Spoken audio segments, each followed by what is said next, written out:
Et puis Olympe Academy, c'est le nom d'une série de bandes dessinées pour les enfants. On la doit à un jeune auteur de Rouen, une façon ludique de familiariser les plus jeunes à la mythologie grecque.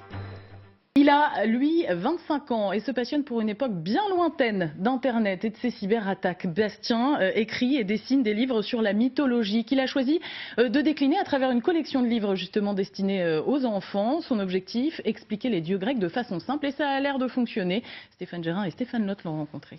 Ça peut être une belle idée de cadeau de Noël. Bastien Crescent s'est lancé dans la création d'une collection pour les enfants pour leur parler des dieux grecs de façon simple.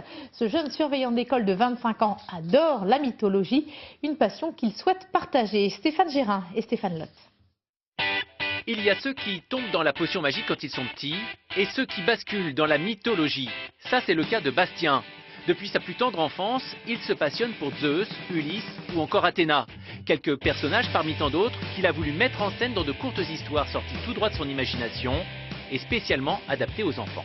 On a envie aussi de croiser les personnages qui, dans la mythologie grecque, ne se croisent pas forcément.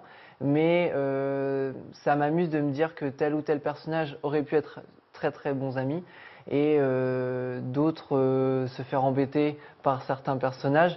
Voilà, les dieux grecs, c'est vrai que souvent ça m'amuse quand je dis ils sont enfants, parce qu'on dit souvent les dieux grecs sont adultes et ils font quand même pas mal de bêtises assez enfantines. Et c'est vrai que du coup, le fait de les voir un petit peu évoluer les uns à côté des autres, je trouve ça assez sympa. Olympe Academy, c'est là que vont être formés les petits dieux. Et c'est donc le nom de la collection de Bastien qui comprend pour l'instant 3 volumes, tous écrits et dessinés par lui. Son obsession, rendre la mythologie plus simple et plus ludique, un pari réussi. Et ce que les gens ils aiment bien, c'est notamment l'histoire avec les petits dieux, mais aussi ce qu'il y a à côté des livres. Le fait d'avoir des petits jeux, le fait d'avoir ce point mythologie, le point méli-mémo et surtout le coloriage. Ça, que ce soit grand ou petit, il y en a pour tout le monde et c'est vrai que du coup les gens sont assez demandeurs.